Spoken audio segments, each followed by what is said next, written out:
Brazil is the birthplace of the Bossa Nova, which means new beginning. And for many drivers in this series, that is just what they are hoping for, because the rhythm of late have all been to the beat of Joseph Fabian, having won the previous two events at Suzuka and Spa. From Autodromo Jose Carlos Pache, it's round 5 of the Batteries Not Included Season 4 Championship. And you can see all the simulated Williams action from green flag to victory donuts live as it happens right here on the Global SimRacing Channel. Now, because my booth partner's girlfriend is indeed from this very country, I'm going to let him give the initial hello. Bom dia, pessoas. There you have it. You found yourself once again linked into another GSRC broadcast. The man you just heard is Johan van der Belt. He joins yours truly, Bill Suits On, up in the booth to bring you our bird's eye view. Sean Ambrose is the director, armed with cameras locked and loaded by Dougie Beard. Silverstone, the Green Hell, the Origami Pretzel, and Spa. Let's keep the challenging tracks coming. Johan, tell us a little bit about today's venue. Yeah, of course, Bill. Today we are between the lakes, Interlagos at Autodromo José Carlos Pache. This track has hosted Formula 1 races for almost 40 years and is basically synonymous with the sport in Brazil. The track was constructed in 1940, but only 32 years later, Formula 1 visited it for the first time. 1 year after that, it became a part of the official schedule, where it had basically been ever since. A big change happened in 1990, however, when a track reconfiguration saw the length cut in half due to lack of safety standards. Now, if we go quickly back to 2009, when the FW31 we see on track today actually raced here, the weekend will be mostly remembered for Jenson Button grabbing his only Formula 1 World Championship. The biggest cheers for the home crowd, however, were on Saturday, when Rubinho Barrichello scored the last pole position of his impressive Formula 1 career. Soon we will find out who will repeat Rubinho's feat from 2009. But before we finish out qualifying, let's hop on board the GSRC FW31 Formula 1 machine for a lap around Interlagos. All right, we've got David Williams in the GSRC FW31, so let's do a lap around Interlagos. Coming down to the Senna S, the entry is going to be one of your best places to pass. Your competitor could fight back if they hold the outside, but it's difficult. The big thing is to make sure you've got a run out of 2 so that you can really carry your speed around the Curva de Sol and onto the backstretch. This is the next best place to set up a pass, under braking for Descida do Lago. The dip will make it easy for the car to want to push wide, but if you get it right, you're flat to the floor through 5. Hold left though, because it's not a long blast before we hit 6 and 7. The track rises here, and it's a double apex, making the second blind part extra difficult to nail. Drift left for a nice wide entry into 8, where the curb is extremely flat. You can get away with cutting quite a lot of it, so might as well use it. Now we're into the slower technical section of the track, where good mechanical grip will reward you. Here in Pico de Pato, you've got an especially tricky curved entry that crests on exit. Be careful getting the power down. From there, 11 is flat out, and you'll hold right to set up for Juncao. This is probably the most important corner on the track, because it's foot to the floor all the way until the first corner from here. Botch this exit and you'll be climbing uphill at a severe disadvantage to your rivals. From here, it's simply a matter of shortening the circuit as much as you can around the bends and crossing the line to finish a lap around Interlagos.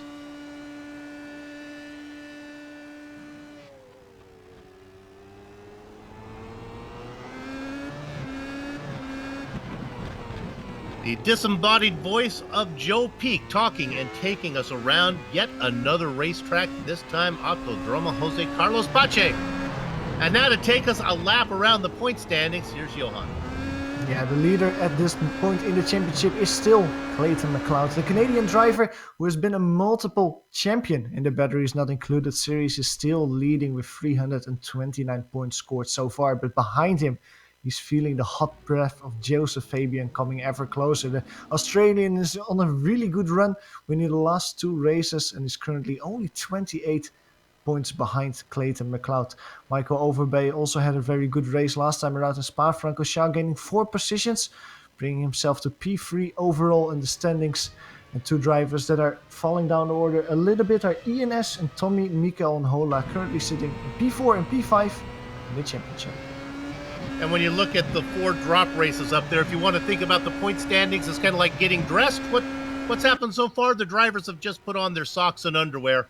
And now that we get into race number 5, this is where you're going to start to see what do their shirts and ties actually look like. All right, I'm going to take this opportunity, if you can stick with that analogy that actually made no sense at all. I will use no analogies here as I go through the race details. How about the schedule? Well, it's round 5 of 12, and you see those 4 multicolored, those brightly colored droplets there. That means that they get to drop 4 races. And since we're 4 races into the season, like we talked about, it all really starts now. Race today, 47 laps. Ooh, that seems like a lot, but these cars go around fast. Setups, they're open. They have restricted fuels. They're going to need to make 1 stop. Insta cap. Oh, no Insta cap here. And the points, well, it's the official points that they would get in the iRacing series. That's how they figured that out. I don't know how they do the math on it, but somebody's got the formula down, and that's how it works. Before we go any farther, why don't we take a quick look at what it's like in Brazil today? How are the two-dimensional fans dressed, Johan? I think they're probably in shorts and t-shirts with the arms cut off, because it's partly cloudy and also kind of nice, to be honest. 26 degrees Celsius and 78 degrees Fahrenheit air temp. As you can see, the track is a little bit warmer with 31 degrees Celsius and 87 degrees Fahrenheit. So the ambient temperature is quite okay, Bill, but the track isn't that warm, to be honest. Should make for some pretty good racing. Okay, practice is going on right now. Qualifying will be starting pretty darn quick. Not a really large field today. Just, what do we got, about 21, 22 drivers it looks like altogether. We'll see how many put in qualifying times. And actually, qualifying has opened up. Nobody's able to put any time yet. Floris Bizar is the first one that will come over start-finish line, I think, for his first lap. Yes, he is. He's the first one with a time of 1:12.5. Now, quick look at the practice earlier. These drivers all have 30 minutes of practice to really get acclimatized to these weather conditions around Interlagos. The quickest lap time that we saw there was a 1:11.5 of Joseph Fabian. Scott Newton was in P2 with a 1:11.8. Floris Bizar was third with a 1:12.0. So I imagine that the drivers are really looking at those lap times. A high 1:11 and 1:11.5 as the most optimal pole position time. And of course, I'm filling in for Samuel Ryman, who's on assignment today. And when I sit down here and it's always nice to see some drivers doing a little cross-pollination. Floris Bashar, Johan, that's a name we're familiar with over in your favorite series, over there in the Absolute Beginner League. Exactly. Well, he's not okay with the lower-powered Formula Renault 2.0 cars. He wants it a little bit quicker and more powerful, so he hopped in this FW31. It's going well for him so far. The last few races, he has been battling for the podium positions, and scoring them already a few times. This time around, he, like I just mentioned, was doing well in qualifying. He's almost finishing a second lap time here. Goes a little bit quicker, doing a 1:12.2 now. The current pole position time, as you can see on top of the screen, is Scott Newton, a newcomer in this league, who is at a 1:11.7 so far, while we wait for the first lap time of Joseph Fabian. And I'll tell you, as a fan of this iRacing, I'm glad to see the Williams out here getting a little attention. I know when they bring out the new car, the old Formula One car sometimes gets lost. For me, this is a fun car to drive. I'm glad to see that people still enjoy racing it. Absolutely, it's an incredible fun car to drive. You have so much downforce. You can take corners with an amount of speed that you're completely not used to in other cars. So the tracks, even though if you're driving a track that you're used to, it gets a whole different dimension when you try it out with these cars. Very good to see exactly that the field is filling up with several new drivers as well. I just see Robert Grosser just got the P3 position. He's set at 1:12.5, and he sent Antonio Ortiz Poveda, a name that we've seen in basically all the races so far this season, one position down. Iberian driver currently sits in P4. We have Ronald Overbay sitting on the tentative pole position right now. Nope, let me correct myself. I had that inverted wrong. Ronald at the very bottom in 15th. Not to be confused with Michael, who sits in 6th. A couple Overbays. Scott Newton. He is on the top of the chart. Yeah, and he just keeps it completely hugged to the inside line there, the inside pit line. He actually goes a little bit quicker there. 0.05 of a second to be exact, just sharpening the pole position time a little bit. 4/10 at the moment in front of Floris Bizar, but I'm actually looking with half an eye to Joseph Fabian. We can go to him maybe on track. Now he's in the infield section of the circuit. Pinheiro he currently is in, so he has half a lap to go. Now Joseph Fabian has been dominating this championship so far, or at least the last 2 races, with wins in both Suzuka and Spa-Francorchamps. And if we look at the practice times, once again he was in top, so he certainly seems once again the man to beat out there today. Going through Joncão, there's just a few left-handers, but there are basically no corners in this car, because you can just keep the throttle down completely and breeze through these few last corners. Last one, Aki Bancadas, keeps it also very close to the pit line. Over start finish, he sets a 1:12.0. That's good enough for P2, but Scott Newton stays in P1 for now. I hope you enjoyed the broadcast today that we're going to do bilingually, as the lead commentator is going to give the corner names in English, and our co-com is going to do it in Portuguese. So not only will you enjoy the broadcast, you'll learn a little bit as well. Scott Newton sits on the pole. I'm going to ask my director right now, is that the same Scott Newton that we think that comes from the AOR? Yes, it is indeed.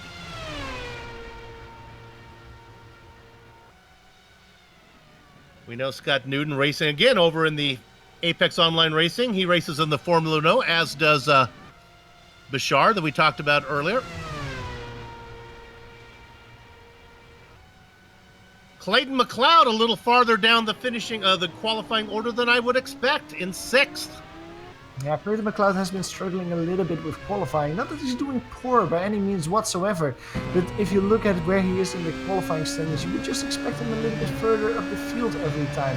But where Clayton McLeod makes the difference is in the race, with his fuel strategy, with just being clean and just getting the results like that. He is ascended to the lead, to the cream of the top in the championship. He currently sits in P6, however, 3/10 behind Antonio Ortiz Poveda. 1/10 in front of Robert Grosser in P7. We're looking at Reed Miller in 16th spot, hoping to improve on that one. Johan, we just did an MX5. You and I were just doing an MX5 race at Road America, where we talked about how qualifying maybe not all that important there in that car track combination. Not really the case here today. You want to find yourself, you don't want to make it harder than you need to be. Absolutely, man.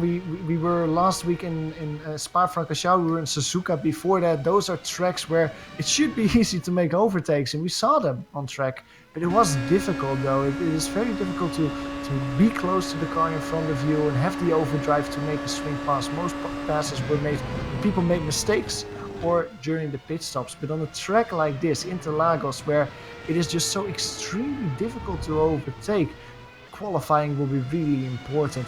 One of the best overtaking maneuvers is where we see Floris Bizar at the moment. Floris Bizar is going through this very quick, long, full throttle section at the end of the circuit, going here into the Senna SS. This is one of the best overtaking maneuvers, and probably where you see a lot of drivers at least try to gain a position during the race. You talked about pit stops quickly before we actually go to the grid. How is pit lane here? Pretty straightforward? Yeah, pit lane, well, the most difficult part about this pit lane is the braking. You come from the really quick section and you have to brake. If you're half a second too late, you will get a penalty. Simple as that. If you're half a second too early, you will lose quite a bit of time. So the braking is by far the most difficult part of this pit lane. The rest of it is a not very, but quite a short pit lane, so drivers will not lose a lot of time, and the exit is very straightforward.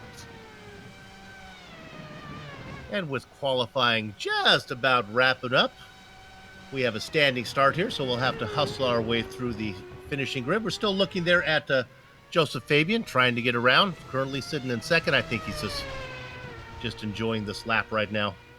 Yeah, well, Joseph Fabian already went over the start-finish line, so he can finish the lap if he wants to. Floris Bizar here comes over the start-finish. He sets a 1:12.088. Goes a little bit quicker and a little bit closer as well to Joseph Fabian.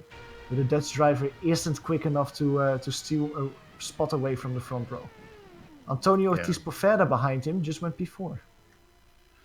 Clearly, they're very fast to Scott Newton, who is almost a half a second faster than Fabian, who sits who is going to sit outside him on the front row. Let's go to the grid right now, and I'll give you the front row. It is Scott Newton. He's going to be inside of Joseph Fabian. Row 2 is populated by Floris Bashar and Antonia Poveda.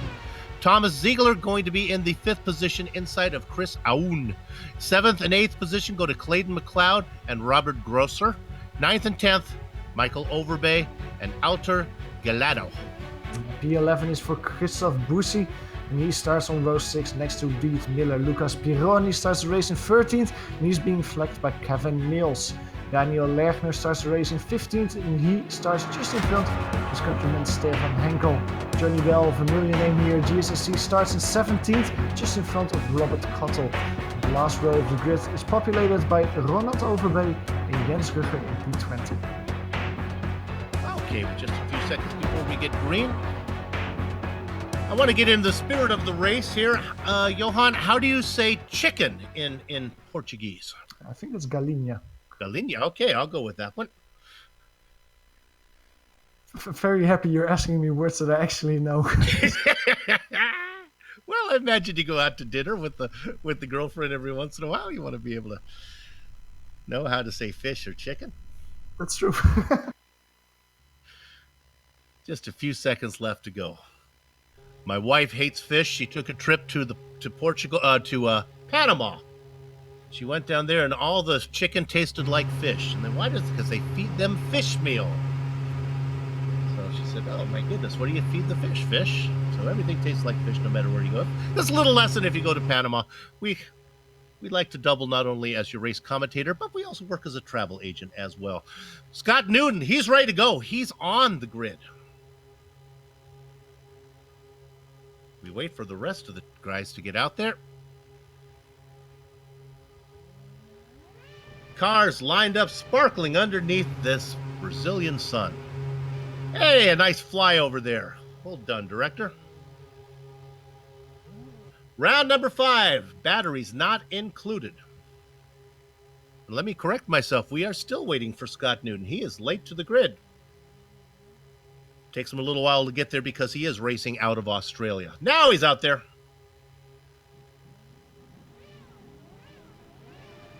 You can hear the engine start to harmonize. Ah, heck, I forgot the word for chicken, so I'm going to have to do it in English. Gather up the chickens, take covering on the cows, because the horses are out of the barn. Somebody who's not out of the barn is Scott Newton. He gets blown by. Oh, my goodness. Fabian is in second, but our leader is Floris Bashar. What a great start. Newton continues to fall. In third position now is Pavedo. Thomas Seeger, the Renault colored car, also lost a lot of positions, as did Lucas Pironi in the back of the grid. Falling down and having a break on the grass and losing a lot of positions. But Antonio Ortiz Poveda and Chris Aoun going side by side through the first part of the circuit. Going into the infield section now, it's Chris Aoun who is just in front of his rival, grabbing P4. Boom, gets it done. The back half of your top 10, Grosser, McLeod, Overbay, and that would be the Michael version. Ziegler, Miller, rounding out your top 10. It's Floris Bashar, the Dutch driver, who actually had the best start, and he grabs P1 at this moment, leading Joseph Fabian by almost a second, 3 tenths of a second. Let's see if Fabian can really get that position back here on the run down towards turn 1, having a bad exit out of Chuzhou. And you can see that the gap Floris Bashar immediately makes. As commentator, sometimes you have to make assumptions. I got to assume that Newton's late reading up and his bad start are probably related. Not sure how, but my gosh, he got a horrible start.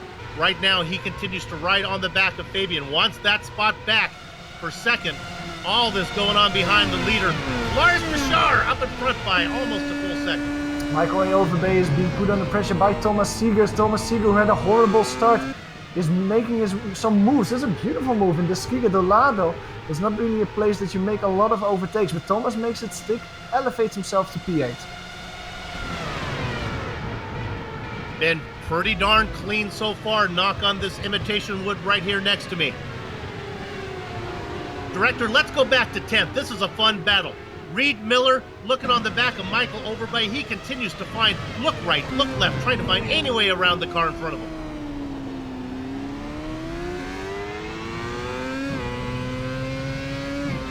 And it's very difficult, of course, in that infield section to make a pass stick. This is probably where you want to have a good run. Reed Miller a bit closer to the apex, and Michael Overbay a little bit cleaner on the exit as well, on throttle. Of course, these cars do not have DRS. And you can see just a little bit behind them is Christopher Buzzy under attack. Moving to the outside is Galindo. Galindo trying to make the move on the high side. Put on the reggae music. You're going to pass me. You're going to have to do it high, and Galindo does it. While that was happening, Scott Newton actually made an overtake on Joseph Fabian. We got of that on the broadcast. Maybe we can go back to that. But Scott Newton has overtaken the guy who has really been on fire for the last 2 races. Scott Newton now to P2.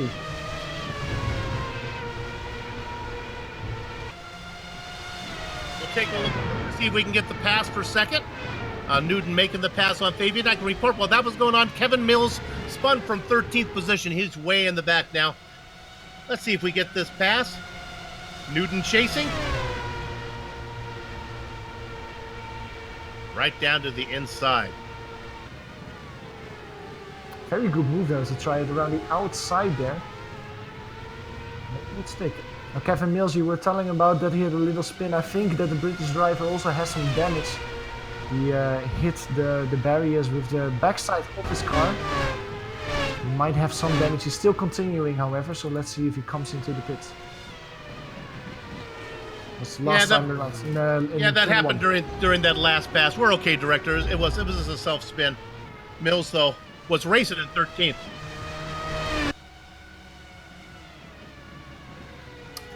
And the first pit stop is just being made by Lucas Pironi. Let's see what happened with him. He of course had a very bad start, losing a lot of positions in the process. Okay, Johan, I don't want to put you on the spot for this, but is there a pit window? Are we still too early for that to come in? I would say yes. Looking at what I basically had when I tested this car, I would say that this point of the race is too early to make a pit stop. But maybe Lucas Pironi has a really feathery right foot and can make his fuel last quite a bit of time. But I would say that at this point of the race, we're only of course on lap 4 with 43 laps to go. I think it is too early to make a pit stop. As we right up front, what Newton's bad start has given us, fans, is something to really watch. Usually, because qualifying so resembles their race pace, the faster car pulls away. But now, Bashar, remember, was our 3rd fastest qualifier. He got that great jump. So what you basically had there for a little while is almost an inverted start up front. Newton has made work of Fabian, and now next on the list, Floris Bashar.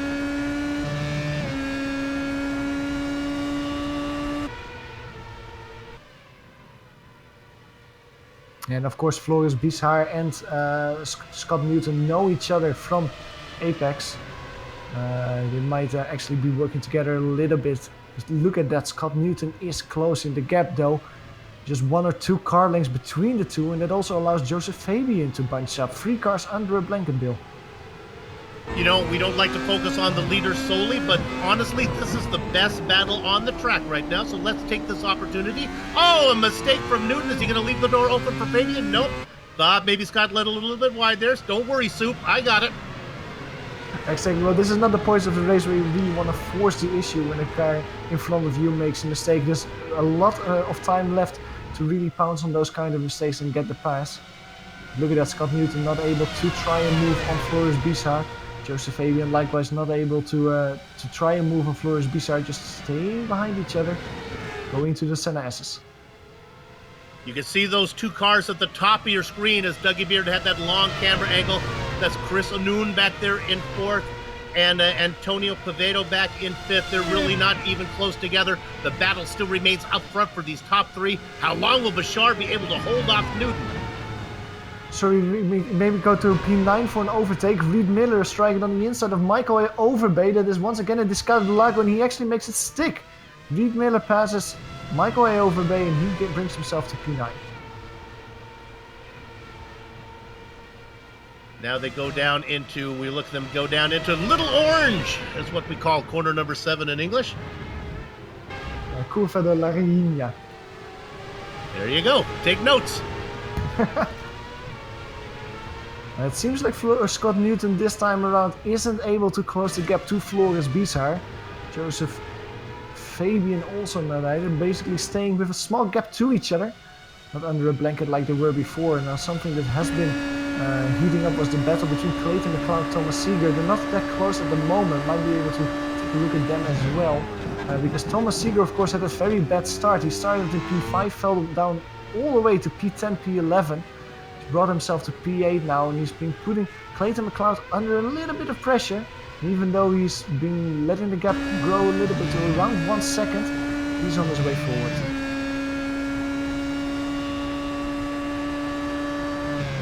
McLeod has a win under his belt so far this season. Not feeling it today in Brazil. Let's jump back up to our leaders again. This is really heating up. I just got a hunch that Scott Newton is just waiting for the time. Maybe this time around. They go down into Duckbill, corner number 10.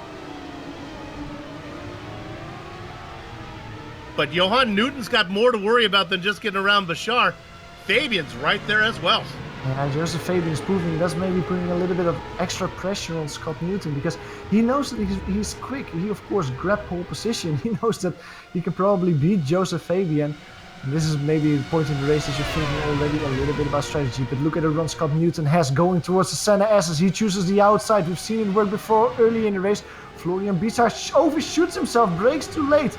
Now maybe on the exit here in Curva de Sol, Scott Newton will get a chance. Side by side, he tries it around the outside. There's less grip there, but you can keep more momentum. Immediately dives into the draft, chooses to go on the inside. Now beautiful move there from Scott Newton. He is on the inside of the Interlagos and makes the move stick. Scott Newton back to P1. And Bashar goes wide. He's going to lose that position too, Johan. Yeah, Floris Bissard just on the wrong side of the road, and Joseph Fabian could profit from that. Still a little bit side by side once they go in Ferradura. Horrible wobble from Floris Bissard.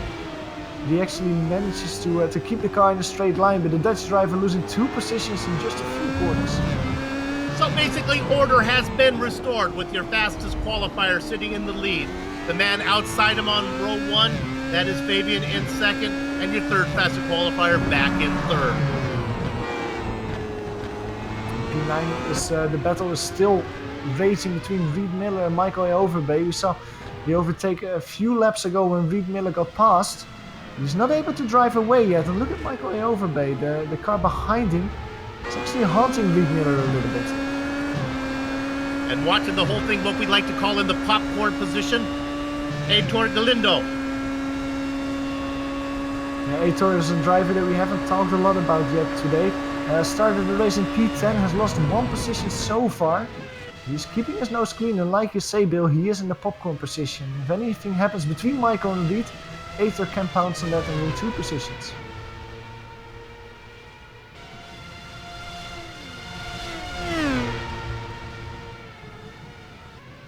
Now the battle that's happening a little bit further down the field is the one for P14. That's a little train being led by Johnny Bell at the moment. He's being followed behind him by Jens Rugger and Robert Cottle. And these drivers are quite close together and they're fighting quite hard. Especially Jens Rugger is having a great race. He started from last place, won 5 positions in the process, and has been putting pressure on Johnny Bell to win another position. He is our hard charger, and he would get the trophy, although Soup doesn't hand out trophies if you don't put in a qualifying time, so he'll get the honor and the prestige of being the hardest charger. And right now he's going to get 1 more spot, I think. Nope. He'll have to wait as Johnny Bell holds him off. Yeah, going towards Pico de Pato, this is not a place where you make a lot of overtakes. Very acute corner, very sharp corner. You have to go very slow. Slowest point of the track as well. Now here going through Mergulho. Not really a place where you can make an overtake. Now here you have to be very smooth, Jens, if you want to make a position. Look at the gap. Johnny Bell there, a little bit smoother, a little bit better on the exit. That's quite a big gap that he has to draft himself, that he has to close. Jens Rugger is in the draft though, getting closer, getting closer. Now he can try a move on the inside. Johnny Bell isn't defending the inside. Jens Rugger elevates himself to the P14 position. And he gets that done. Let's jump up to the front of the field now to third position, where Floris Bashar has fallen back into the grips of Chris Aoun. Aoun's coming. Things have gone south once Bashar lost the lead. Yeah, that actually happened. There was in lap 9. Floris Bishard tried to move on Joseph Fabian in the Cio do Lago. And he almost had a spin rather than going side by side through the corner, and Floris Bizar just lost a lot of time with doing so. That gives Chris a shot at the podium. Yeah, it looks like Bashar's got his rhythm back now, and it's starting to pull away from the blue car that is pursuing. Overtake that we missed, and we were talking about a few laps ago. Clayton McLeod has been passed by Thomas Seeger. Thomas Seeger, who was working his way forward. Currently, the driver from DH from Germany is driving in P7, closing the gap to Robert Grosser in front of him. Let's go ahead and take a look at that replay, as passing is at a premium when we see one this nice. It's nice to take a peek at it. Johan, you saw it live? So what are we looking at here? I didn't see it live, so this is the first time that I see it. Okay. It was a pass. Look at that. A mistake from Clayton. Yes, exactly. That's not something that you see Clayton do a lot, though. But Thomas was pushing him basically all the time for the last few laps, and once he saw that mistake, he immediately pounced on it and got the position away from Clayton. Clayton started the season with a win, then had a second, then had a third. Last time out, a 14th. The wheels have fallen off the cart for McLeod. Yeah, and Clayton McLeod isn't used to driving this far down the field, yep. I would say, because this is the driver that has won multiple championships. It's the only driver that has won multiple championships in this series.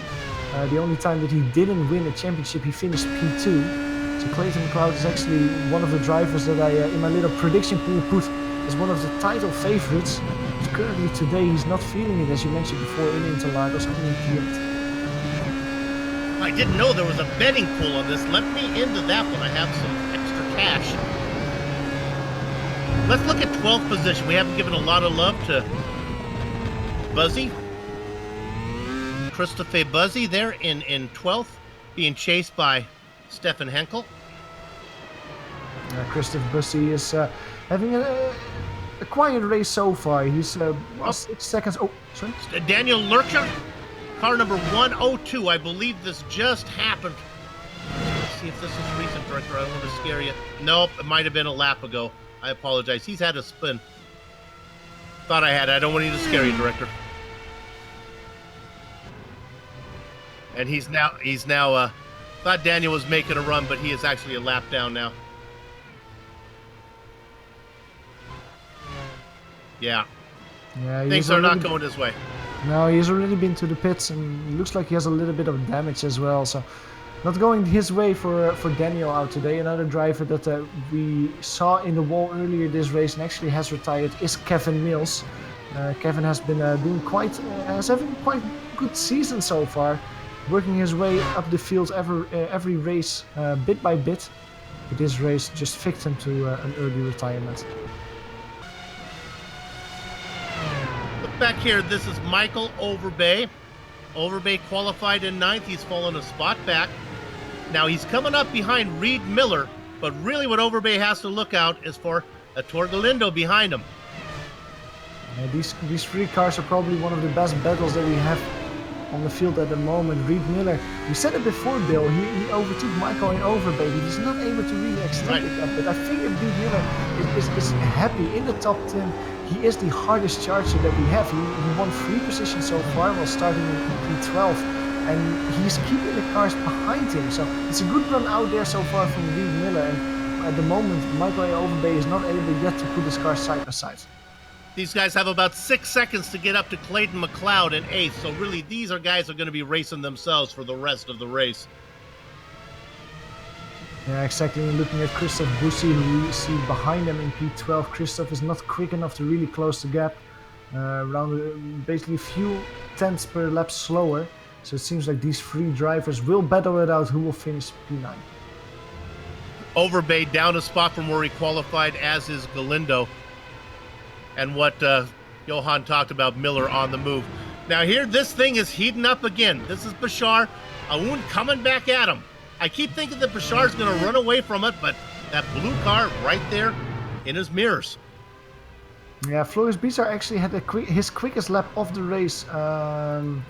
Let's see, in lap 6, then he did a 1:13.2. Last time around he did a 1:14.0, so he can be a little bit quicker than he's currently doing.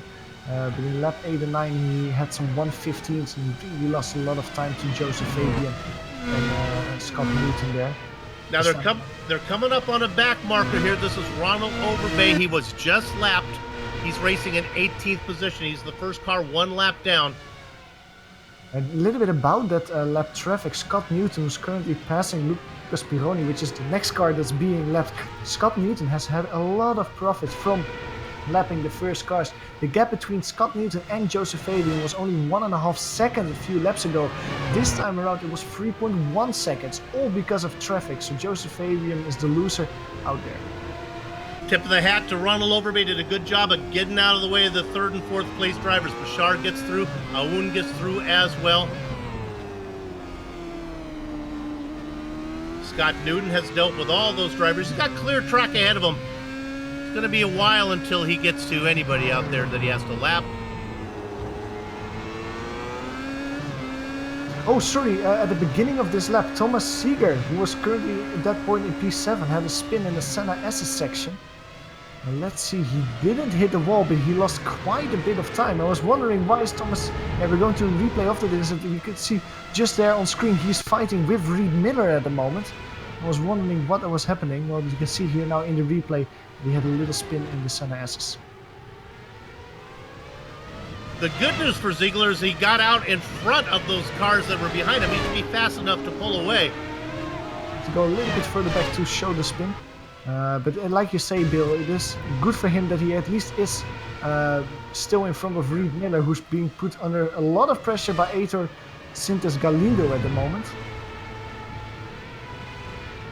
And from 12th position right now as we speak, Christopher Buzzy just puts it in the wall. Car number 29. His day is done. He was having a good run. He was right where he qualified. This one went bad real fast.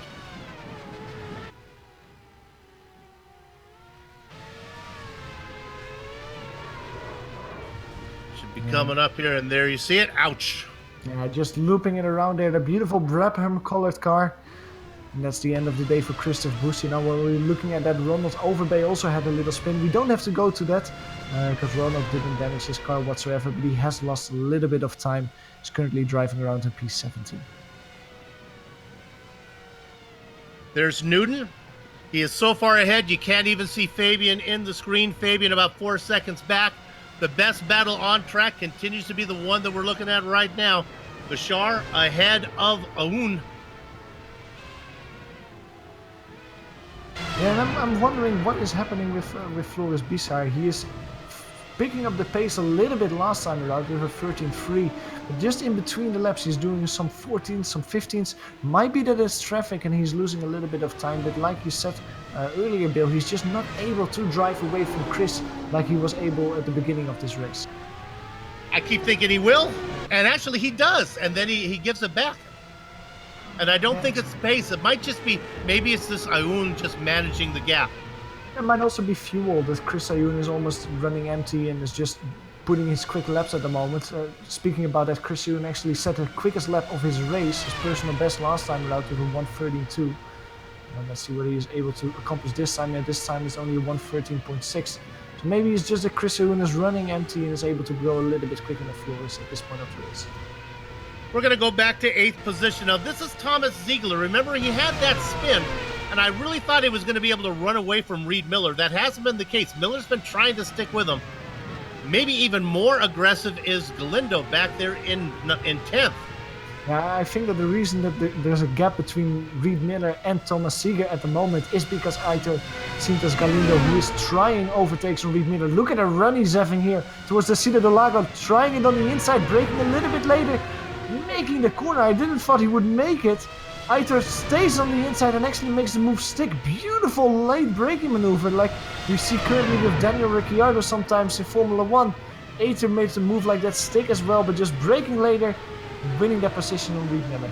Boy, to make the move and then be able to finish it and have the momentum to close the deal. Nice pass for Galindo. He races in 9th now. Yeah, exactly, and let's now see if Galino actually can move forward, if he can bring himself towards Thomas Seeger, because for the first time in this race, Mercedes Galino doesn't have a car directly in front of him. Let's see how quick he is in free air.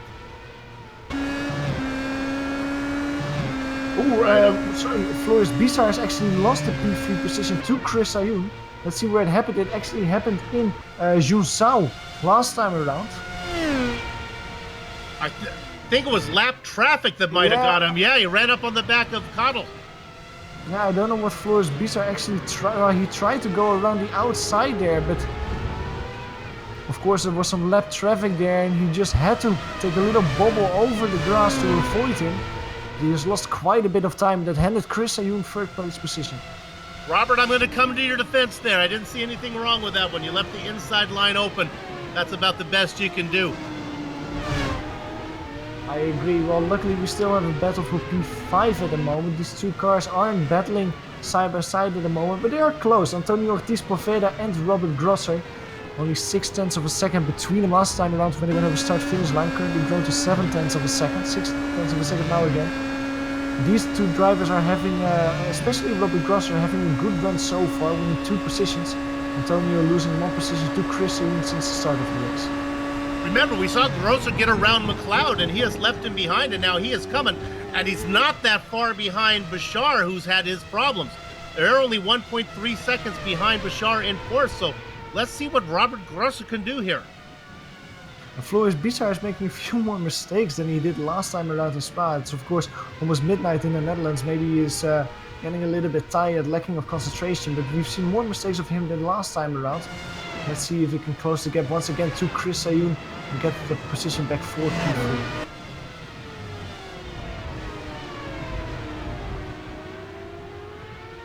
Saturday night in Holland? No way, that's when the action just starts. Right, Johan? Exactly. Well, talking about action, Chris Ayoun has Daniel Legner just in front of him. That's lap traffic. Daniel almost spinning in front of the third place driver. Just keeping it away from him. Several cars having to... Oh, that's the black car. Antonio Ortiz Poveda goes over the grass. Outbreaks himself in Junção and loses 5th position to Robert Grosser. Let's go to a replay of that incident. That has all happened maybe a little bit because of that lap traffic of Daniel Legner on the outside. I think it wasn't that really. Antonio Ortiz Poveda just braking slightly too late, almost looping his car around. Luckily for him, he kept it in a straight line, so he doesn't lose 2 positions. But he loses 1 position, currently in P6. Grosser making that pass does lose a little time to Bashar, but honestly, I think Grosser is going to be faster than Poveda was, so Bashar is really, we'll keep an eye on that gap, currently 3.2 up into 4th. Boy, traffic is spread out everywhere.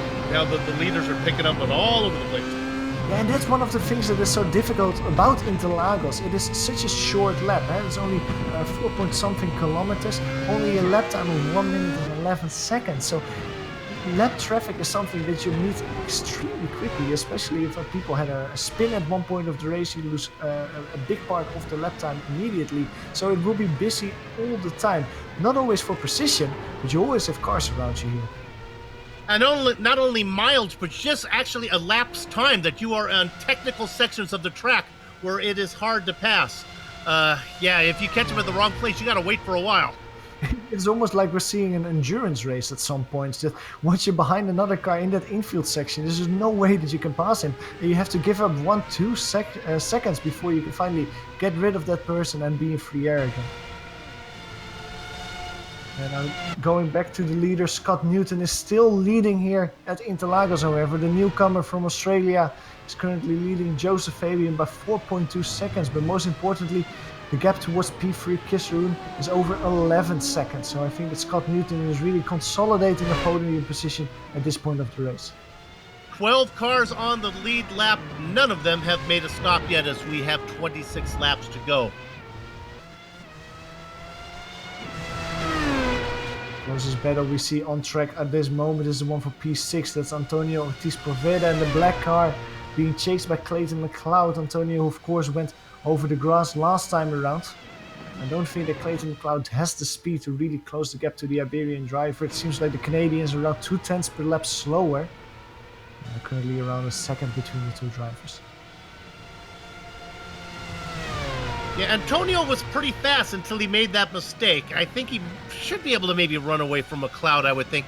The one that I'm watching, the one that I think is going to heat up is car number 9 in 4th position right now. Well, I guess it would be 5th position, Grosser, as he begins to close in on Bashar. That gap at 3 seconds. And it's only 1.5 seconds up to Anun in 3rd. Yeah, it's close together, and it will be interesting to see when these drivers make their pit stop, how much fuel they have to take, how good their pit entry is, how long they stand still. Because with these, well, kind of close gaps, 2 seconds, 3 seconds in the battles for these podium positions, a bad pit stop and actually bring you back, relegate you 2 or 3 positions in order. We're almost halfway the race already, lap 23 of the 47, and we haven't seen any of these lead cars made a pit stop yet. Scott Newton going over start finish line as we speak. He's almost coming across Ronald Overbay once again to lap him for a second time. The gap between him and Joseph Fabian is 5.5 seconds as they cross the finish line. Ronald Overbay, not to be confused with Michael Overbay, who is actually in 12th, the last car on the lead lap, about a minute behind the leaders. Floris Bizar had a very nasty wiggle once again in Curva do Sol. Managed to bring it home though. Didn't spin or lose a lot of time, but it could have been very, very nasty for the Dutch driver.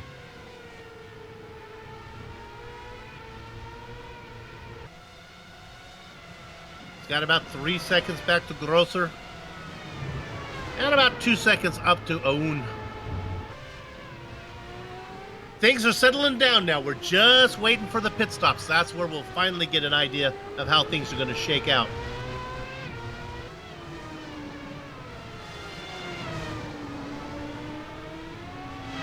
Now, Johan, here's the first really pit stop of any of the guys who are running anywhere close to the leaders. Reed Miller comes in. I'm assuming that one is just a regular scheduled stop. Yeah, absolutely. They've passed the halfway mark, so Reed Miller is the first official pit stop taker this time around. Now he's just in front of Scott Newton, who's almost being lapped, and that's actually something that might hurt Reed Miller, because if he's being lapped, he will lose a little bit of extra time in that battle that he was having with Aitor Sintes Galindo and several other drivers. But Reed Miller was around that position, P6, P7. Let's see when he comes out later. The good news for Newton is he has 5.5 second cushion to figure out how to get around Miller when he gets there. Sorry, I see Robert Grosser falling down the order a little bit. The German driver had an off in Juncao. Went a little bit too hard on the throttle last time around. Went on a hard ride through the grass. I think he lost 2 positions in the process. Both Antonio Ortiz Poveda and Clayton McLeod getting by the German. Yep, we thought that Grosser was going to run away from McLeod. Well, he did until he made that mistake, so now he loses those 2. We'll keep an eye on that. We'll see if he can get him back in. A couple more pit stops coming in. Galindo is actually going out at the moment, and let's see where he comes out in, well, I wouldn't say in relation to Reed Miller, but Reed Miller is only crossing the start-finish line at the moment, so Sintes Galindo is currently the leader of all cars that have made a pit stop. Yep, and he races in 9th. I think the next one down is Michael Overbay in 10th. Chris Ayoun is in, that's our 3rd place driver. He's the first podium contender that actually makes a pit stop, coming to a halt now. Let's see how quick his pit stop is. What I've seen of the other drivers, it's really 2-3 seconds that you're standing still. Putting the fuel in. Chris Ayoun is once again underway. And let's see where he comes out in relation to Aitor. Aitor is still on the run down towards Junsao, so that's quite a big gap. Chris Ayoun comes out in, I think that's P7 at the moment, Bill. Right, the one we'll want to watch for him is when Bashar comes in, because Bashar was only about 2 seconds back. We'll see if he can make a run on Aoun right now. Bashar moving up to 3rd after Chris made his stop. In the meantime, Stefan Henkel also has made a pit stop. He came out in P12. He is behind Reed Miller. So Reed Miller has one position back at this point of the race. Stefan Henkel having a good race so far. He started in 16th position, gaining 4 positions in the process, with several drivers still having to make the pit stop. I imagine that the German driver will make some moves further up the grid. Ziegler, the sorry, second. oh, sorry, Clayton McLeod had an off track. Ooh, that was a hard crash. He seems to have a lot of damage there. There was in Mergulho. Just completely lost control over the car. Snap oversteered, almost looks like in the middle of the corner. And he tried to save it. Well, now we already see him in the wall here, but while his car started to slide away, he tried to counter steer. And that's where the car just snapped hard right into the wall. And it seems like his car is crabbing, and that's the day over for the Canadian. If you'll stay with it after the crash, we'll go ahead and spend a little more time on it. You'll watch him try to figure out what he's got left here as he spins it around. Wiggles the car to the right and to the left, and it just, you can see him wiggle right there. That car's not going to race. No, and especially with these technologically advanced cars, there are no, I don't know, an MX-5 that you can repair in a few minutes in the pit stop. These cars take quite a while before they're race ready again. Looking at Clayton McLeod, his day is over today.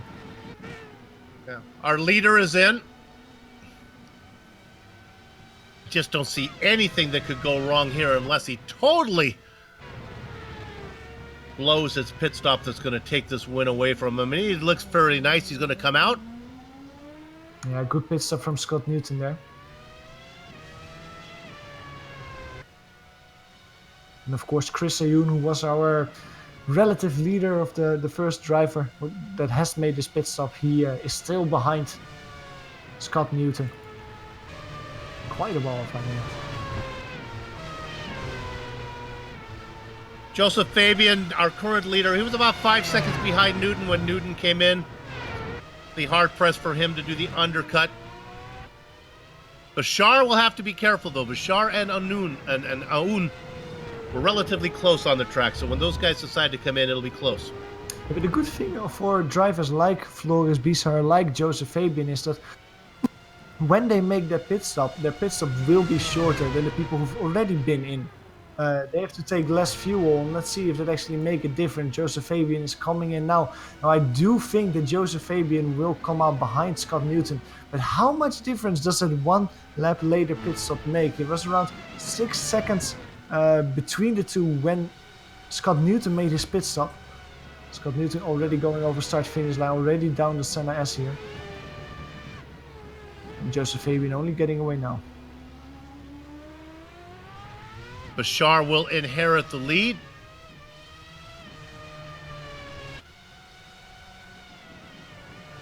Bashar and Paveda, the last two drivers to actually need to come in.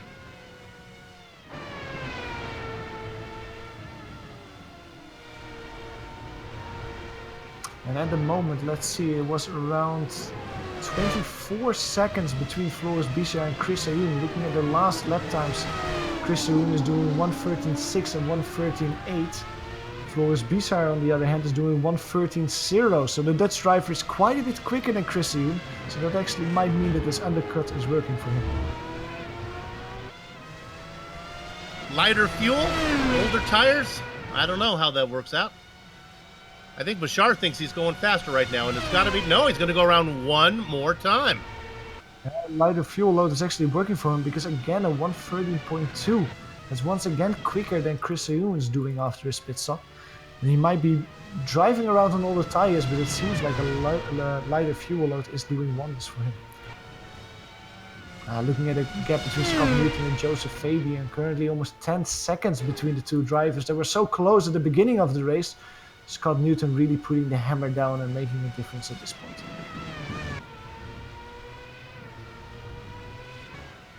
Scrolling through the rest of the field, all the battles that we were watching seem to have stretched out a bit. That's so often the case when the pit cycle is finished.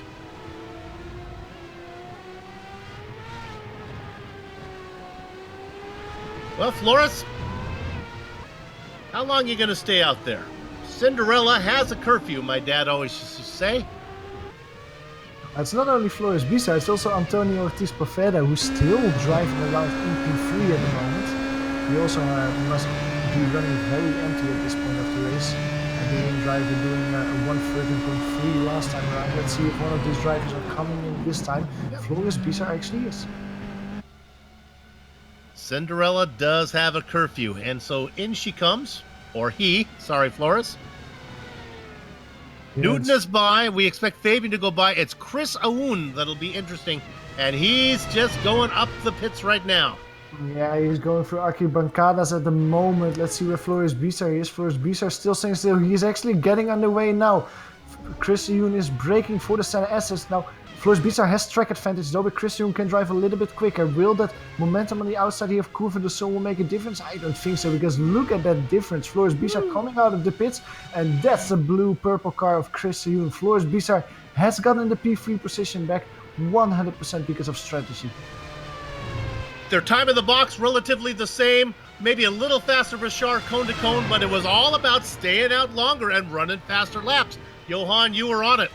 Yeah, those 1:13.0s, those were incredible lap times of Flores Bizar, and that gave him that podium position back. So let's see if the Dutch driver can keep it this time around.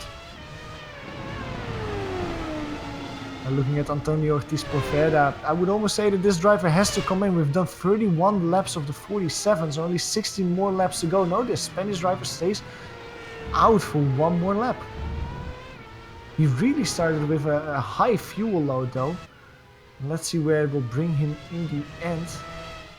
I think around, let's see the gap between Flores Bizar and Chris Yoon when they come over a start-finish line. Around 6 seconds, sorry, 3 seconds between the two. I would almost say that that means that Antonio Ortiz Poveda will come back P6, P7, just around Robert Grosser and Thomas Seeger. 10 cars on the lead lap, and we're assuming that Provita is going to be able to get in and out and stay on the lead lap as well. I think that's probably a pretty safe bet. Yeah, exactly. I will put my money on that as well. The first driver that will lose the lead lap is probably Beat Miller. Currently in P10 is the driver that we saw battling quite a bit earlier in the race. Well, he's now all alone driving around. Scott Newton behind him.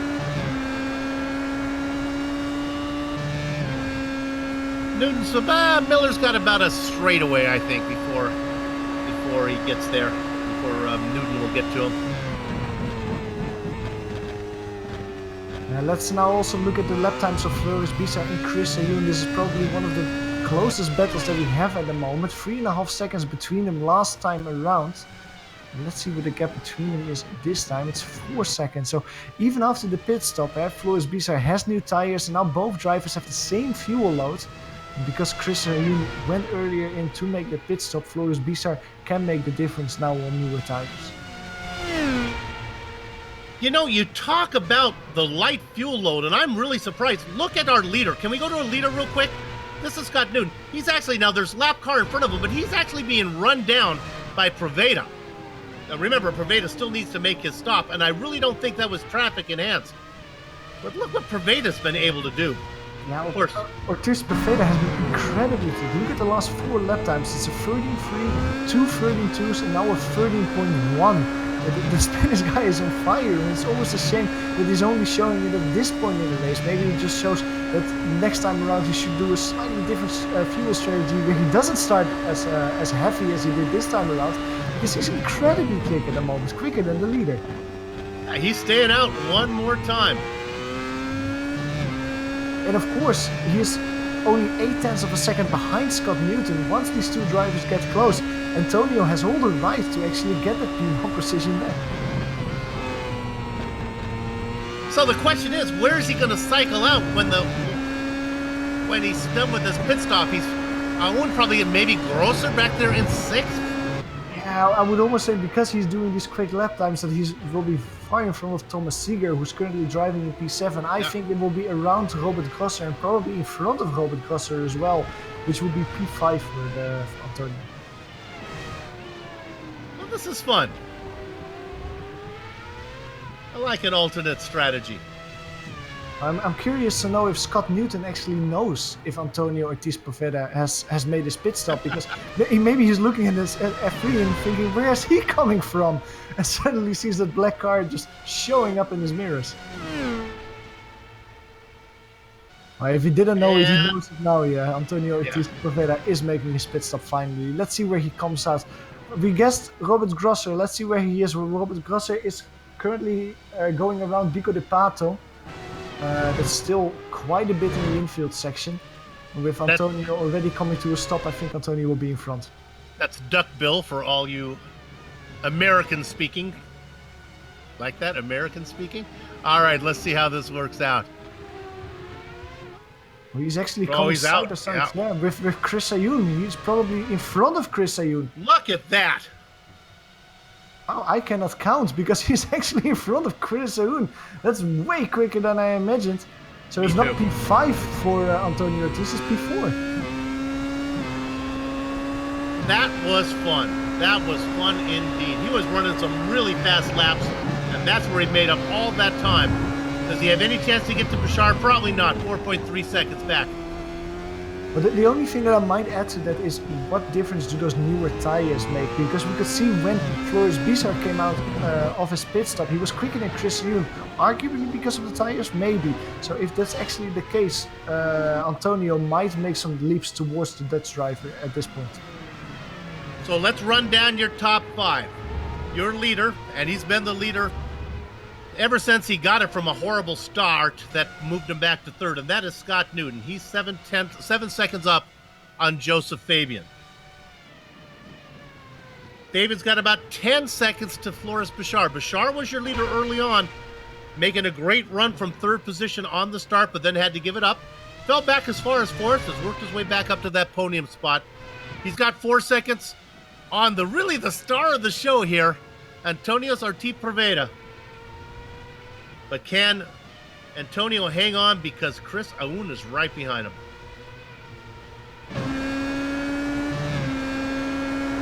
Behind him in P6, he's one of the biggest charges of the race so far. Robert Grosser started in P8, but when the pit stops were done, he's shaken out. He is coming out as P6 currently on the field. He's around 7 seconds in front of Thomas Seeger. He's probably one of the losers out there so far. He started in P5. Had that bad start where he almost looped himself around, and he's been trying to recover from that ever since, currently in P7. But looking at the top 5, he's the only driver who started in the top 5 that's not currently driving on the same position that he actually started in. He's trying to get around Ronald Overbay, the lap driver, as we speak. Aitor Sintes Galindo, winning 2 positions so far in this race, is currently in 8th position. He's around 7 seconds behind Thomas Seeger as well. Driving a little bit in no man's land because he's 7 seconds behind Thomas and he's 7 seconds in front of Michael A. Overbay. The driver who started in 9th position is currently driving in 9th position. And Michael A. Overbay is the last driver on the lead lap because in P10 at the moment is Reed Miller. Started in P12, currently driving around in P10. Reed, we apologize. We didn't quite get you in time before Newton was able to lap you. 9 cars on the lead lap. Overbay looks safe. Of course, that's what I said about Miller, but big battle is this battle for 4th. This is Preveda and Ayoun. Ayoun has been as high as 3rd and now in 5th. And looking at the lap times last time around, Ayoun is around 0.4 of a second slower than Antonio. So it seems like Chris is trying his hardest, but it seems like the Australian will stay in the top 5, but not further than the P5 going around this race. Floris Bizar, however, last time around did a 1:13.2. Antonio a 1:12.9. So it seems like those new tires of the Iberian driver are helping. But looking at the gap between the two, it's around 4 seconds. With only 10 laps to go, Bill, I don't think that 3/10, well, it could be. It could be. You need to win around, it's probably a little bit too much. Antonio really has to find like the final gear of extra speed to bring himself towards the Dutch driver. What he doesn't have to worry about is Ayoun because he's raced away from him. This has been an enjoyable, a race. Yes, Newton and Fabian are the top 2 drivers. They're the class of the field, but what's been going on behind has been some great racing. I've enjoyed it. I hope you've enjoyed watching it.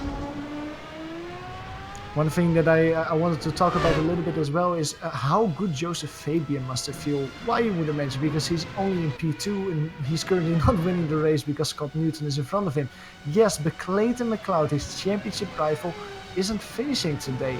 And with quite a strong strength of field, which means that the amount of points that you can win is a little bit higher, getting a P2 result where your biggest rival is not even finishing, that will make a lot of difference in the championship battle. Also, Michael Overbay currently P3 in the championship, and Ian Ash P4 in the championship are further down the order or not even here today. So I think that Joseph Fabian, if he finishes P2 out here, Bill, is the moral victor, so to speak, at Interlagos. You know, Johan, that is a great point that I had never thought of. It's not about doing well, but it's about when you do well. Because sometimes all wins are not equal. All second places are not equal. Yeah, exactly. And you can argue, say, well, there are 4 drop weeks, so because of that, Scott Newton will maybe recover a little bit from the first races this season he missed. That might be true, but Scott Newton, of course, missed 4 races. That means that he has the rest of the season only perfect result, because every result that he has, every race that he does, will count. Well, Joseph Fabian only has 1 no-show so far, so he has a little bit more leniency. And because of that, Joseph Fabian just probably will relax a little bit. He is currently 11 seconds in front of Floris Bizarre, 6 seconds behind Scott Newton. Now with only 8 laps to go, it's quite a big gap to really close towards the Australian at the moment. So I imagine that Joseph Fabian is just happy where he is right now. We'll just relish the fact that he will score a podium position in P2 today. I'm glad we got off that onboard camera, because I was feeling a little nauseous there. That's one intricate paint scheme on Joseph Fabian's. Absolutely. Well, looking at the lap times of the top 5 drivers, especially P3 to P5, we can see that Chris Ayun is losing touch. Last time around, he lost 0.7 of a second to Antonio Ortiz Poveda, the Iberian driver, driving away from him. Now, Antonio won 0.2 of a second last time around towards Floris Bizarre. Was actually one of the quickest laps of the race of Antonio, but closing the gap down not quickly enough to put the Dutch driver under pressure very heavily before the race is over. Scanning through all the cars, even the cars that are 1 and 2 laps down, and honestly, there's not a battle to be seen here with 7 laps to go. They're just going to bring it home right now. You just hope you got enough fuel, hope to stay out of trouble, hope that lap traffic doesn't get you. And especially at this point of the race, it actually might be harder than it looks like. It is, of course, not the real Formula 1 race distance. Formula 1 races are 300 kilometers. These races are only 200 kilometers, but it's still almost an hour of racing that you do. And after an hour of driving a quick car, a car where it's really easy to make a mistake, a little bit too much throttle and you loop yourself around, concentration issues actually might be a factor. It might be a lot easier to make a mistake. And well, look at Scott Newton and Joseph Fabian. There's only 6 seconds between them. But if you make a mistake and go for a half spin, the driver behind you might immediately catch up to you. I have asked this question probably 20 times to really talented sim racers when they're in the position that Scott Newton is in right now. And I asked them, how much do you back it down when you have it locked up? And they all say, very, very little, because they say it's all about rhythm. If I start to race at 90%, I'm more likely to make a mistake than if I'm racing at 99%. They just feel it. Well, we're talking about a little mistake. You could see it on screen there. Scott Newton under braking, going into turn 1, always losing control there. Very nasty wiggle, but he kept it straight out. But I agree with you. Once you start to slow down, you start to let mistakes creep in, because you're out of your rhythm, you're out of your comfort zone, and a mistake and a spin might actually come a lot earlier than if you would just continue to go full out. So it is difficult though. Usually what I do myself is I look at the gap behind me, and every time I go over start finish line, I just make sure like that gap has to or slow down incredibly slowly, or it has at least to stay the same, and otherwise I'm gonna push more. 6 laps of racing to go. Round number 5, batteries not included. What a great name for a series. Not sure what it means, but I like it. Exactly. Now, one thing that I just saw last time around is Joseph Fabian's lap time. Joseph Fabian did a 1:12.260. That's almost the quickest lap time of the race. It was the quickest lap time of Joseph Fabian. He closed the gap a little bit towards Scott Newton, but this lap time around, Joseph Fabian had a slide-off moment. So I was getting excited for 1 second, Bill, I almost saw Joseph Fabian closing down to Scott Newton in the final laps, but this time around he again lost half a second, and it's currently 6.5 seconds between the two. No bonus points awarded in this series. Nothing for leading laps or fastest laps other than pride. Well, talking about pride, what gives you a lot of pride is getting a podium position, and Antonio Ortiz Poveda isn't giving that up. Last time around, he was half a second quicker than Floris Bizar. The gap between the two over start-finish line, only 2.4 seconds. Now, looking at the amount of laps left, only five laps left. If Antonio Ortiz Poveda keeps driving like this, winning half a second per lap, he will catch the Dutch driver in the last lap of the race. He is definitely coming. That interval under 2 seconds now. With a bit of lap traffic in front of Floris Bizar at the moment as well. That's Ronald Overbay. Let's see if Ronald Overbay gives him space here. This time Floris Bizar doesn't have to go over the grass, I see. Makes the move stick, but like you say, Floris Bizar is losing track position, it seems like, to Antonio. Give you the exact iRacing timing across the line that time. Oh, about 1.9 seconds back is Poveda. 0.4 seconds was Antonio quicker than Floris Bizar. Ooh, Antonio has to go completely over the AstroTurf there in Curva do Sol while lapping Ronald Overbay. Let's see if he lost a lot of... I think he must have lost time there. Oh, yeah, a ton of time. Almost half a second as the gap opens up. It was under 1, is now... under 2, it's now 2.5.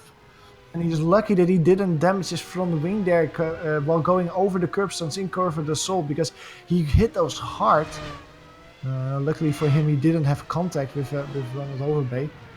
He can still continue, but that gap is growing quite a bit immediately, and he has to really pick up the pace now if he wants to close the gap.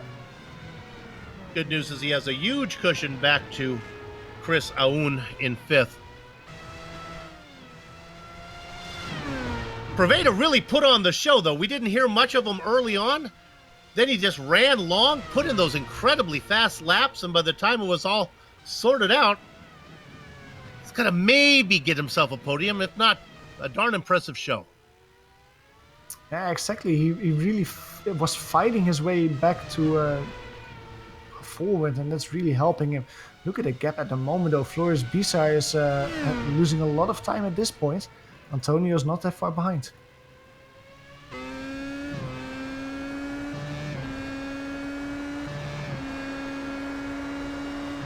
Oh my goodness, he is, he's coming. Oh, this is it's because deal. Yeah, it's Floris Bizar almost spun this time around in turn 1. I was looking back what exactly happened with him. He went a little bit too deep into the Senna S section. He almost lost his car there. He kept it straight, but look at the amount of time that he has lost. With 2 laps to go. What I saw before that was that Poveda was faster. Yeah, he has been faster ever since his pit stop. So he has more speed, but it is a very difficult track to overtake. Now, if you are in the shoes of Antonio Poveda, Bill, where would you try to make the overtake?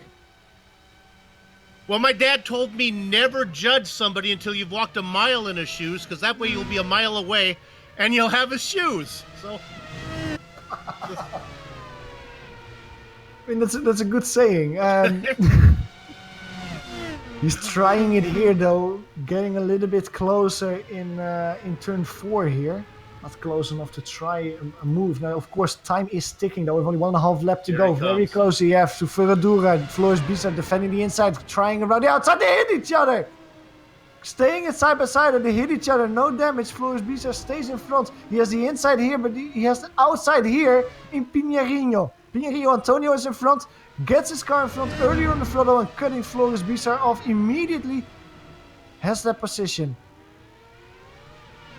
Wow, that was fun to watch. Antonio Ortiz Poveda has been putting on a show as he gets that podium. Floris Bizar almost losing it there. I think did Bashar blow an engine? Or No, there was some puffs of wheel tire smoke. Oh my goodness. Locked him up, almost spun his car around, but he kept it kept it in the straight line last moment. Newton has lapped all but 8 cars, I believe, as he is on the white flag lap now. Heading into corner number 9. In English, they call it Small Pine. Down into 10. What do they call 10? What's Duckbill? Bico de Pato. There you go. Through 11. Round number 5 of the batteries not included Williams Championship. Let's give it to Australia's Scott Newton. Joseph Fabian's going to come home in second. And how about the show put on by Antonio Ortiz Proveda? My goodness. He gets that podium spot. Exactly. Well, it's not over yet, though, because out of Simcoe, there's still a long way to go before they go over start-finish line, but Floris Bizar is too far away to really try and move and steal that P3 position away. It's the Iberian coming home in P3 here in Brazil. Well, the Dutch driver, Floris Bizar, has to settle for P4. Behind him, Chris Ayoun, he tried to get a podium position, didn't work out. He has to settle for top 5 in the end, finishing P5. And we'll just give you the last cars on the lead lap. Robert Grosser in 6th position. Thomas Ziegler in 7th.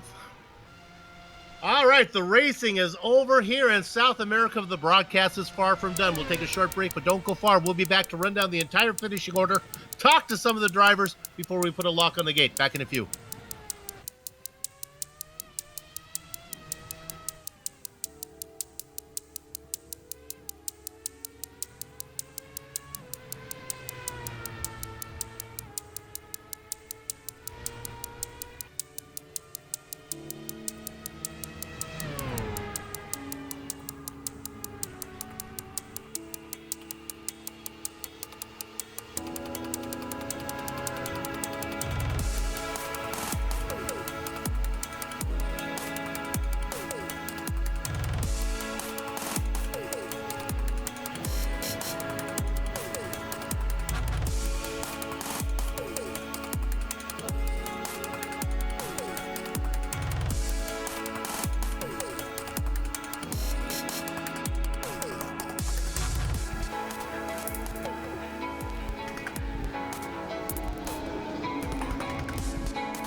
They call this series batteries not included, but it must be solar power because that was just one exciting race put on, especially by the driver who came home in third, Antonio Ortiz Proveda. This is the Global SimRacing Channel's coverage of the before mentioned batteries not included Williams Championship here, round number 5 from Interlagos. Let's give you the finishing order. Scott Newton is the winner.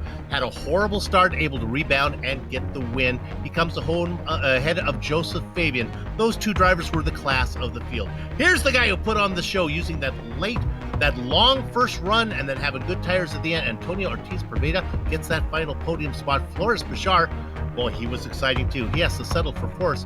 Chris Aoun was up into the podium position for a while. He ends up in fifth. The back half of your top 10, Robert Grosser, Thomas Siegler, Aitor Siente Galido.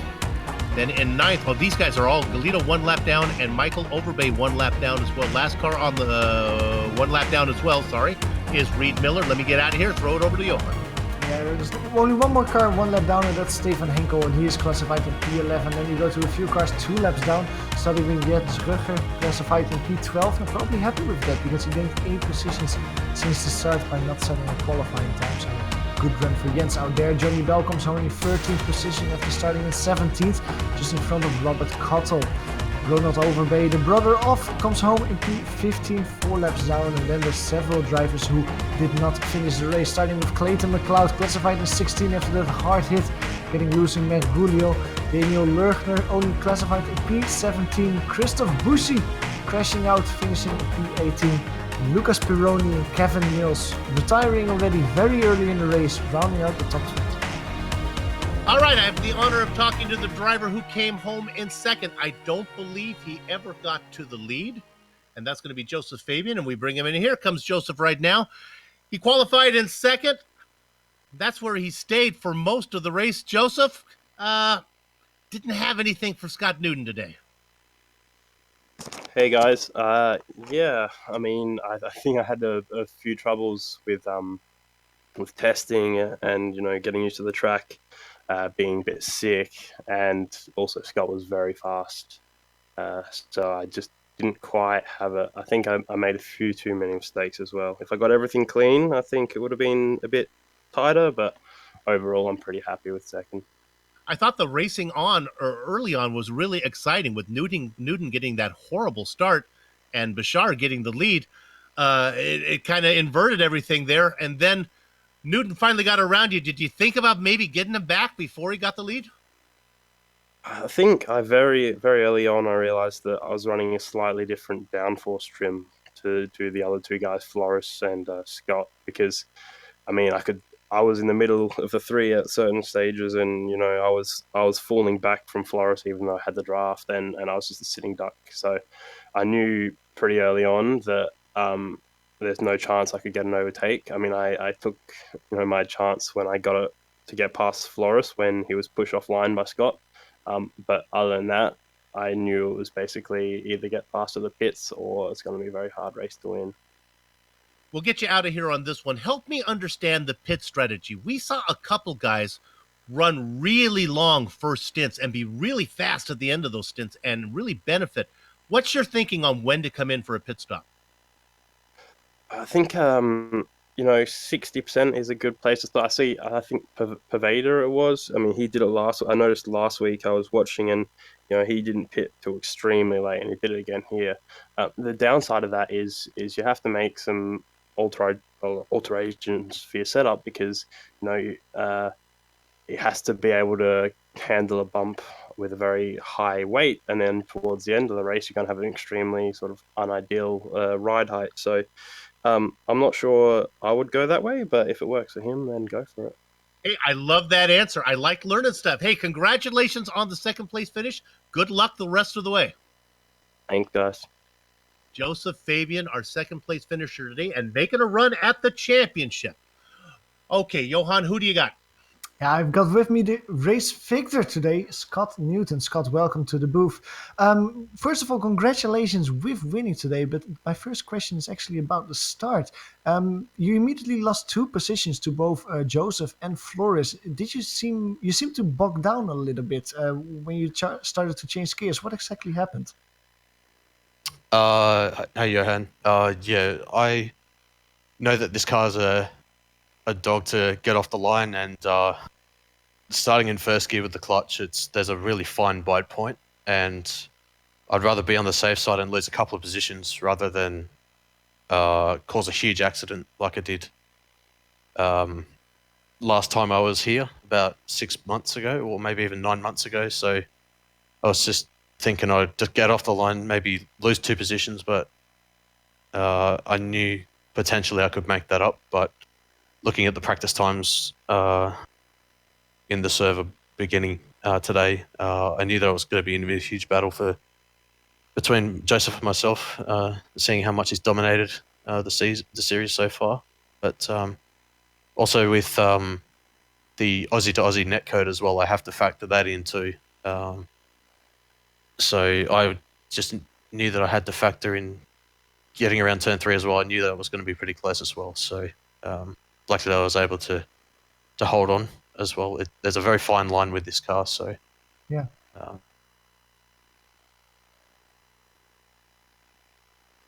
course, you mentioned fighting with Joseph Fabian. You almost immediately got back at him in lap 3. You tried to move around the outside. You overtook him there. Is that really the point where you think you won the race with that overtake? I think that, well, obviously to get in front of him, I had to try a risky move because I knew that he is very, very consistent in this car. And luckily, I was able to, as you mentioned, go around the outside of turn 1. I knew that I was struggling at turn 10. That banked right-hander I was understeering hugely, especially up behind Flores, but it was still a little bit of a problem for me in clean air. But just the overall consistency from myself, I think, won the race because I know that at the pit stop, I was about 7 seconds ahead, and I think that's what won me the race because I was able to come out in clean air. Thankfully, I was, I think, about 1.5 ahead of Paveda and about 5 seconds behind Bishar at the stops. So, yeah, I think that's what won me the race today. Well, very good. Well, I'll let you go back to your champagne very shortly. I just wanted to ask you, next time we are at Circuit of the Americas, will we see you again at that track to really defend your victory against Joseph? Unfortunately, I won't be able to. Joseph will be able to take that one, I think, because I've got WCS commitments with my team. So it's just unfortunately with the clash that the iRacing World Championship Grand Prix Series starts at 14 GMT and this starts at 15 GMT. So yeah, unfortunately, I will be at Circuit of the Americas, but with the MP430 rather than the FW31. So I'll be back in 2 weeks. Fair enough. Well, we'll hope to see you again. Once again, congratulations with your victory, Scott. And we'll hope to see you again very soon. No worries. Thanks very much, guys.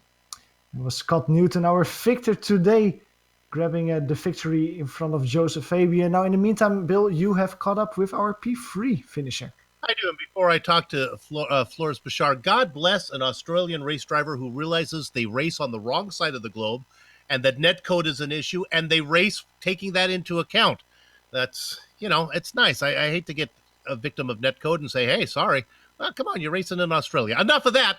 Let's talk to Flores Bashar. This guy had a race. Flores, you found yourself the lead early on. Yeah, lucky for me, I have decent muscle memory from like 3 years ago when I had decent starts on this thing as well. And I still figured out how to start the car, as I showed at Spa as well last week. But I think Johan mentioned I was P3. I think I finished 4th. At P4, there we go. But you were up in front for a while. They were coming at you.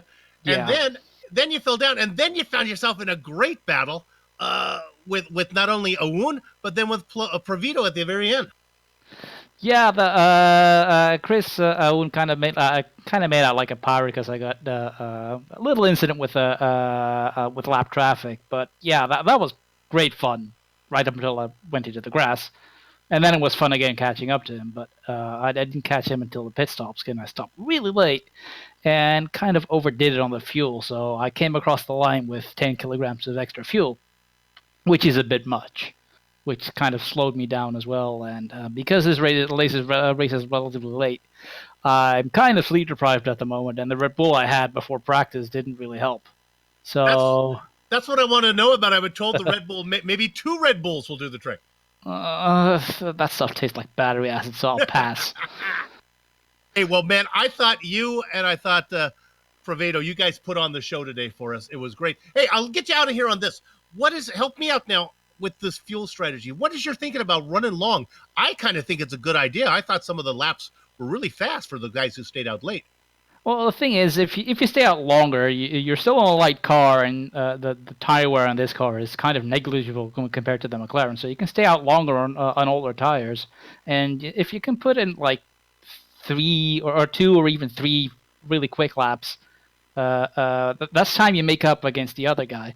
Now, the mistake I made was then overfueling the car because I forgot to account for that. So I had my preset set to way more than I should have. But yeah, I'm just happy with me and Antonio bumping into each other the last couple of laps. We got the cars across the track, across the finish line in one piece. It was so fun kudos to him to that for as well. Yeah, it was fun to watch. Thanks for putting on a good show. Good luck the rest of the way. And it's nice to see you racing out of those slower Formula Renault 2.0s. This is good. Get you in something powerful here. Well, yeah, this is kind of where the fun is for me. I mean, the slowest thing I'll drive is a Skippy, but this is more fun. Yeah, and I think you're more competitive in it as well. Hey, congratulations. Good luck down the road. Thanks. Lawrence Bashar. I've never interviewed him before. That's a really good interview. That's going to do it for everybody here on the Global Sim Racing Channel. And now I have to close up shop. And, of course, this is not my normal script, so I got to see if I can find the spot where I have to say goodbye. And I promised everyone that I wouldn't do it, but I've been doing 3 of these today. This is the last one. We'd like to thank everybody at the Batteries Not Included, especially Clayton Cloud, for organizing, and the competitors for supporting this series as the broadcast as well and putting on a great show. We'd also like to thank all the companies that provide the software and hardware for our broadcast. There you see them listed on the screen. Additional thanks go out to Eric Ecklum and June Lalonde, who provide us with our music. See the screen for how to contact each of them. Thanks to the team, Johan, and it would be, and Sean and Dougie.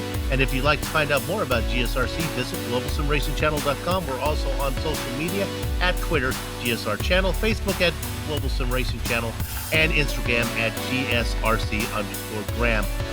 All of the upcoming races for our other series are listed on your screen, so check those out and mark them down on your calendar, and don't miss another second of exciting racing action.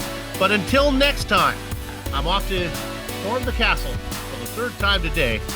Race clean, race hard, and we'll see you on the track.